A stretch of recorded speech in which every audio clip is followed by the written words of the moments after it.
Thank you, everybody. Thanks for coming. I'll be honest with you, I don't really mean that.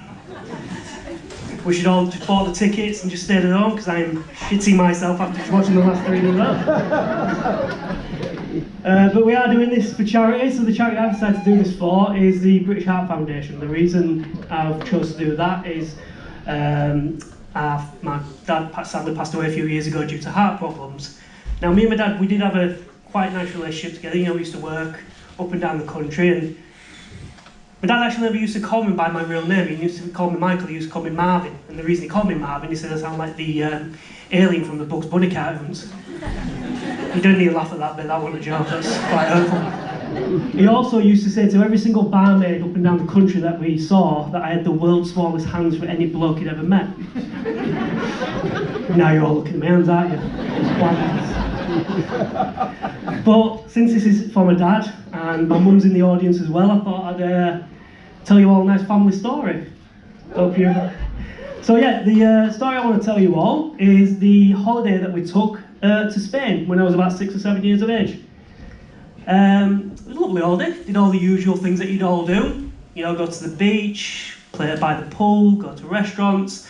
But the favourite part of the holiday, well, my mum and dad's favourite part of the holiday would be when they'd leave me alone in the abandoned hotel rooms with the on-site caretaker. That's generally not a joke, that's true. It flies. Guess who that is? Lock doors, you can't go anywhere.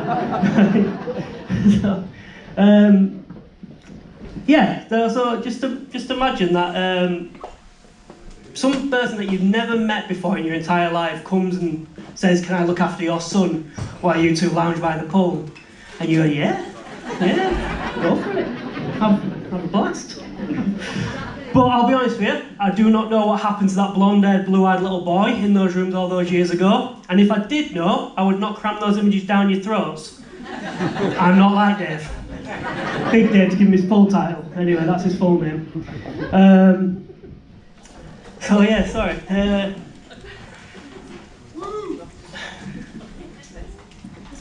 So yeah, we used to. I don't really know what happened. That is the honest truth. So I tried to just get snippets of back. Now I do remember that he used to give me like pop and you know sweets and stuff, and the drink was quite nice. It was quite sweet and made you a bit groggy and must have given you a bit of must have given you an awful stomach because I couldn't sit down for weeks afterwards. We used to play some games. I didn't know that. His games were not as funny. Who can get undressed the quickest? That was this. Used to like playing jump, you know, with the skipping rope. But his rope was shit. It was tiny and just wet. It was a shit game. If I'm going to be completely honest with you.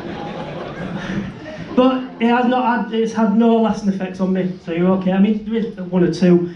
I can't watch porn anymore. Like, if there's any porn, like, especially if they're wearing overalls or like any janitors or that thing, I can't watch it. Come way too quick. Just go and get a good bit.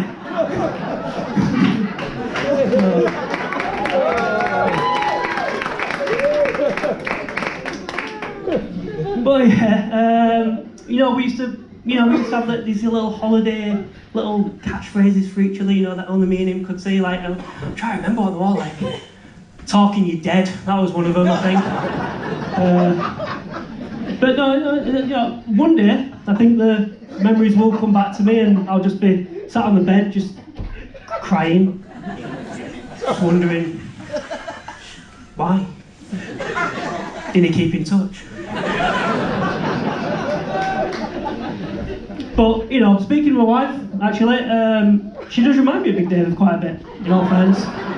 Yeah. She thinks it's weird that I can only perform to Wheels on the Bus in the background. And she don't like how I act when I'm on drugs. And funny enough, she don't like me talking about our sex life in public. He wanted to take me on his boat. Like, you joking? And again, my mum and dad like, just make sure you use it, please and thank yous. Yeah, he wanted, I think this holiday romance that we were having was obviously going a bit stale, and he needed a bit of a midnight cruise to get the spark back. Bit of Jack and Rose Titanic scene. Luckily for me, the scene was me with my Corolla crayons doing a portrait of Big Day while he's laying on the couch. My mum stuck it on the fridge. Like I said, I am lucky it's that scene, because otherwise it'd been the body being thrown overboard to hide evidence. Something like that. I did say to my dad, when we, as I've got older, I'm like, why did you ever think that was a good idea? Like, to ever let your child just fuck off with a groomer? And they were like, don't worry, it's a different time. And I'm like, yeah, it's a time when everyone at the BBC was bumming kids.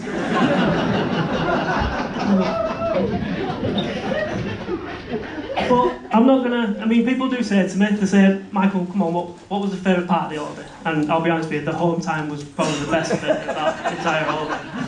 But I'm not gonna slag it off. The result was lovely. I had a really nice time. The ice cream selection was amazing. You had all different flavours, they were really soothing, really creamy, which was great because I had such a sore throat for the entire 2 weeks. Anyway, thank you all for your time.